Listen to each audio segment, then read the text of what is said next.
교회 이야기에 오신 여러분을 환영합니다. 저는 이경현 목사입니다. 오늘은 여러분에게 소개해드리고 싶은 책이 있어서 카메라를 켜게 되었어요. 제가 원래 북리뷰 영상을 찍을 때마다 A4 용지 4-5장 분량의 대본이라고 할까요? 책을 어떻게 소개할 건지에 대한 내용이 적힌 글을 쓴 다음에 그 다음 영상을 촬영을 하거든요. 그런데 오늘은 그런 대본 없이 바로 영상을 찍어요. 왜냐하면 이 책의 내용을 상세하게 여러분들에게 설명드리는 것보다 될 수 있으면 연초에 가능하면 빨리 여러분들에게 소개해드리면 좋은 책이라서 그래요. 그래서 오늘은 여러분들과 대화하듯이 한번 책에 대한 소개를 해드릴까 합니다. 사실은 제가 어제 밤늦게 아이들을 재우고 영상을 촬영했어요. 1시간 넘게 촬영했는데 너무 피곤하기도 하고 그리고 초점도 맞지 않고 여러가지 영상에 문제가 있어서 그 영상을 통째로 버리게 됐어요. 그래서 오늘 새로운 마음으로 다시 영상을 촬영합니다. 도대체 어떤 책이길래 제가 이렇게 서둘러서 여러분들에게 소개해드리냐. 사실 오늘 여러분에게 소개해드릴 책은 2권이에요. 365 가정예배라는 제목을 가지고 있고 앞쪽에 보면 교리와 함께하는 365 가정예배는 임경근 목사님이, 로마서와 함께하는 365 가정예배는 이름만 들어도 아름다운 김태희 목사님이 쓰셨어요.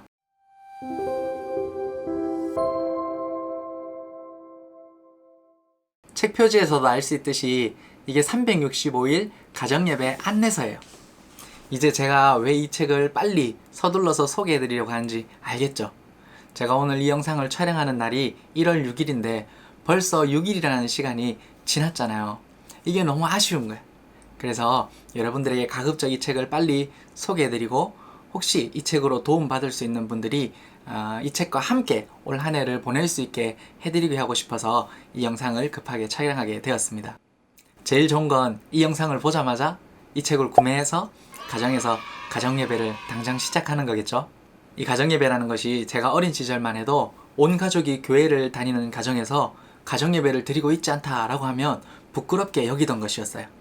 그런데 요즘에는 교회를 다니는 가정에서도 이 가정예배를 드리지 않는 가정들이 많은 것 같아요. 그런데 이 가정예배라는 것이 성도의 사명이자 의무예요.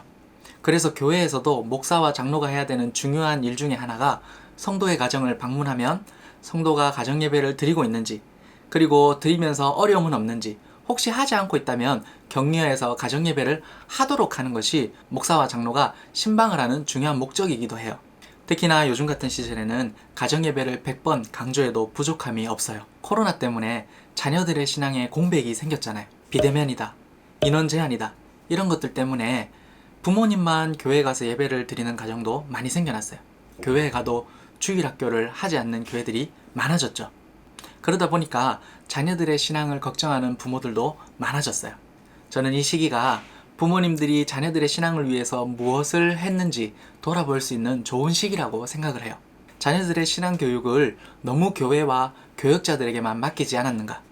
우리 자녀들에게 유아 세례를 줄 때 하나님과 교회 앞에서 이 아이를 주의 교훈과 훈계로 양육하겠습니다 라고 서약했는데 그 서약의 내용을 잘 지키고 있는가? 스스로 돌아보고 회개하고 돌이켜서 바른 길을 가고자 한다면 그 시작이 바로 가정예배라고 생각합니다. 사실 이 가정예배라는 게 힘들고 어려운 것이기도 하지만 성도의 가정에 주는 신앙적인 유익이 너무 커요. 그 중에 몇 가지만 생각해보면, 첫째로 우리 자녀들이 부모와 함께 찬양하는데 익숙해져요. 가정예배 시간에 찬송가를 부르잖아요. 우리 아이들이 교회에 가면 왜 찬양을 부르지 않을까요? 저는 그 이유가 찬양이 세련되지 않아서도 아니고, 그리고 아이들이 요즘에 부르는 노래의 트렌드와 맞지 않아서도 아니라고 생각해요. 우리 자녀들이 찬양을 부르지 않는 가장 큰 이유는 익숙하지 않아서예요. 저는 개척을 하고 교회를 담임하면서, 그리고 이전에 교역자로 아이들을 지도하면서 느꼈던 것 중에 하나가, 자녀들이 찬송가를 많이 부르면 부를수록 공예배 안에서 찬송가를 부르지 않는 자녀들이 적다는 것을 보게 되었어요. 심지어 저희 집 아이들은 가정예배 때마다 찬송가를 부르는데 이제는 놀 때도 만복의 근원 하나님을 부르면서 놀아요. 두 번째로 가정예배는 자녀들의 신앙교육의 최고의 방법이라고 할 수 있어요. 저는 부모님들이 좀 생각을 바꾸셨으면 좋겠어요. 대부분의 부모님들이 자녀들이 교회를 잘 가고 있으면 신앙에 문제가 없다고 생각을 해요. 그러다가 갑자기 어느 날 아이들이 신앙에 문제가 생기고, 예를 들어서 교회를 가고 싶지 않다고 하거나 이런 말을 하면 그때 급하게 아이들의 신앙에 관심을 가져요. 그래서 혼도 내보고 용돈도 줘보면서 설득도 하지만 이게 잘 되잖아요. 그러면 부모님들이 대부분 우리 아이들이 수련회 가서 은혜 받고 한 번에 뒤집어지기를 바라고 기도해요. 그러나 여러분, 신앙생활은 로또가 아니잖아요. 아이들은 엄마의 밥을 먹으면서 천천히 자라나는 것처럼 매일의 삶 속에서 하나님 앞에서 받는 말씀과 가정예배를 통해서 조금씩 신앙이 자라가는 거예요. 급하게 뒤집어진 학생들을 보면 또 급하게 넘어지는 것도 자주 볼 수 있는데, 가정예배를 통해서 아이들의 신앙을 차근차근 성장시켜가면 정말 견고하게 신앙이 자라는 것을 눈으로 볼 수 있어요. 자녀 신앙 교육뿐만 아니라 부모의 신앙이 자라는 건 당연한 거고요. 자, 이제 책으로 돌아가서 저자를 좀 소개해 볼까요? 교리와 함께하는 365 가정예배를 쓴 임경근 목사님은 교육 전문가라고 할 수 있어요. 고려신학대학원을 졸업하고 네덜란드 캄펀 신학대학원과 그리고 아펄도른 신학대학원에서 교회사를 전공을 하셨어요. 그리고 귀국하셔서 4명의 자녀들을 홈스쿨링으로 교육하셨고요. 현재는 다우리 교회를 담임하시면서 가정예배의 중요성을 알리고, 그리고 이에 대한 강의도 많이 다니시고 책도 많이 쓰시는 그런 목사님이세요.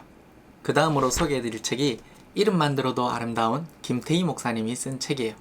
이 김태희 목사님은 제가 속한 노예에서 초등학생을 대상으로 교리문답 수련회를 한 적이 있는데, 그때 주강사로 오셔서 저와 친분을 갖게 되었어요. 김태희 목사님은 실제로 봐도 잘생겼고요. 더어드라는 선교단체에서 교리문답 수련회 그리고 교리문답 세미나에 주강사로 활동하시는 목사님이시기도 해요. 김태희 목사님이 쓴 책이 바로 로마서와 함께하는 365 가정예배입니다. 이 두 권의 책은 365일 가정예배 안내서라고 표지에 적혀 있어요. 그래서 제가 생각하는 가정예배의 기준을 가지고 이 두 권의 책의 특징을 여러분들에게 좀 설명을 해드리려고 해요. 제 개인적인 생각이지만 여러분들이 이 책을 구입하실 때 도움이 되실 것 같아요. 저는 가정예배에서 3가지를 중요하게 생각해요. 첫 번째가 지속성이에요. 하루 이틀 하다가 그만두는 것이 아니고, 가정예배는 매일 꾸준하게 오래 지속할 때 우리의 신앙에 유익이 있어요. 마치 운동과도 같죠. 하루 이틀 하다가 안 하면 하기 싫어지고, 그러다 보면 다시 하기 힘들고, 이렇게 운동을 안 하고 오랜 시간이 지나면 건강을 해치잖아요. 이것처럼 가정예배도 운동과 같아서 꾸준하게 오래 할 때 우리의 신앙이 건강해지는 걸 여러분들이 경험하실 수가 있습니다. 두 번째로 가정예배에서 중요한 것은 가족의 신앙의 수준을 고려하는 것이에요. 만약에 가정에 있는 자녀들이 어리거나 초신자라면 조금 쉽고 짧고 간결하게 가정예배를 드리는 것을 추천드립니다. 그런데 어릴 때부터 오랫동안 자녀들과 함께 가정예배를 드려온 과정에서는 내용도 좀 수준이 있고 깊이가 있고 길이도 한 15분 내외로 가정예배를 할 수 있을 것 같아요. 마지막으로 제가 중요하게 생각하는 것은 교육적인 측면이에요. 그냥 하루 이틀 눈물 흘리고 감동하고 끝나는 것이 아니라 매일 가정예배를 드리면서 배우는 내용이 쌓일수록 내 신앙이 점점 더 자랄 수 있는 그런 교육적인 측면이 가정예배에는 있어야 해요.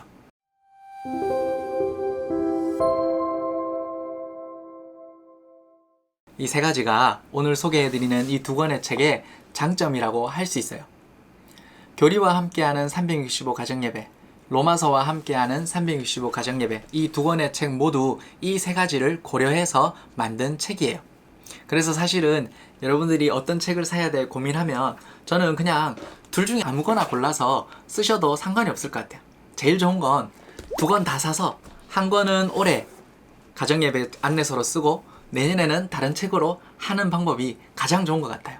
저는 개척을 시작하던 해에 교리와 함께하는 365 가정예배, 이 책을 가정과 교회에서 함께 가정예배 안내서로 사용했거든요. 이 책이 먼저 출판이 되었어요. 그리고 올해는 교회에서 로마서를 설교하기 때문에 교인들과 함께, 그리고 우리 가정에서 로마서와 함께하는 365 가정예배, 이 책을 선정해서 가정예배 안내서로 도움을 받고 있어요.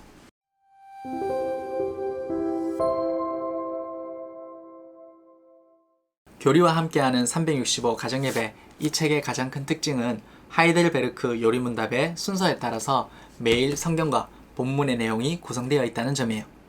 교리문답은 성경을 바르게 이해하는 안내서와 같아요. 그래서 여러분들이 교리문답을 잘 공부하면 성경의 내용을 애매하게 알고 있던 것을 분명하게 알고 깨닫는 데 도움을 얻을 수 있어요. 그래서 이 책을 가지고 여러분들이 가정예배를 드리게 되면 여러분들의 가정의 신앙이 기초부터 튼튼하게 쌓여가시는 것을 경험할 수가 있습니다. 제가 이 책을 가지고 가정예배를 해보니까 여러분들 가정에 있는 자녀가 초등학교 5, 6학년 이상, 중학생, 고등학생이면 이 책이 정말 좋아요. 특히 중학교 2학년이 되면 세례나 입교를 하게 되잖아요. 그래서 이 책을 가지고 공적 신앙 고백 과정을 준비할 수 있는 아주 좋은 그런 책이라고 생각합니다. 이게 매우 큰 장점이 되기도 하고요. 한편으로 보면 교리문답을 처음 접해보는 분들, 그리고 자녀들의 나이가 미취학 아동이거나 이렇게 너무 어린 경우에는 이 책이 조금 어려울 수도 있어요. 그래서 그런 이 책의 특징들을 잘 고려하셔서 여러분들이 이 책의 도움을 받으시면 좋을 것 같아요. 그 다음으로 살펴볼 책이 로마서와 함께하는 365 가정예배 이 책이에요. 여러분, 로마서는 복음의 진수를 담은 책이라는 별명을 가지고 있잖아요. 그러니까 이 책을 가지고 여러분들이 가정예배를 들으시게 되면 가족과 함께 1년 동안 로마서 안에 담겨있는 복음을 풍성하게 맛볼 수 있다는 장점이 있어요. 사실 제가 이 책은 아직 다 읽어보지 않았어요. 그런데도 여러분들에게 추천드리는 이유가 믿고 보는 김태희 목사님 책이잖아요. 신학은 건전하고 이름은 아름답고, 그리고 책은 쉽게 이해하기 쉽도록 잘 쓰시는 그런 분이에요. 그래서 여러분들에게 추천하기를 주저하지 않는 그런 책입니다. 저는 이 책이 아주 조금 아쉬운 점이 있어요. 그게 뭐냐면 안에 찬송가에 대한 표시가 없어요. 가정예배를 매일 하다 보면 이게 은근히 큰 고민이거든요. 아이들과 무슨 찬양 부르지? 이게 큰 고민이에요. 이전에 먼저 출판됐던 교리와 함께하는 365 가정예배 이 책 안에는 찬송가가 뭘 부를지 표시가 되어 있는데, 로마서와 함께하는 365 가정예배에는 찬송가 표시가 없어졌어요. 그래서 여러분들이 이 책을 사시게 되면 미리 자녀들과 함께 부를 찬송가를 선정하셔야 된다는 거, 이 점은 여러분들이 기억해 두시면 좋을 것 같아요. 영상을 짧게 촬영하려고 했는데 하다 보니까 시간이 많이 흘렀네요. 오늘은 2021년 여러분들의 가정의 신앙을 지켜줄 가정예배 안내서 2권을 여러분들에게 소개해 드립니다. 아직 가정예배를 드리지 않고 있는 가정이 있으면 이 책을 가지고 올 한 해 가정예배에 도전해보면 좋을 것 같아요. 정말 여러분들의 가정에 큰 유익이 있을 거라고 믿어 의심치 않습니다. 그럼 오늘 영상은 여기서 마무리하도록 하고요. 다음 영상에서 다시 만나요. 안녕.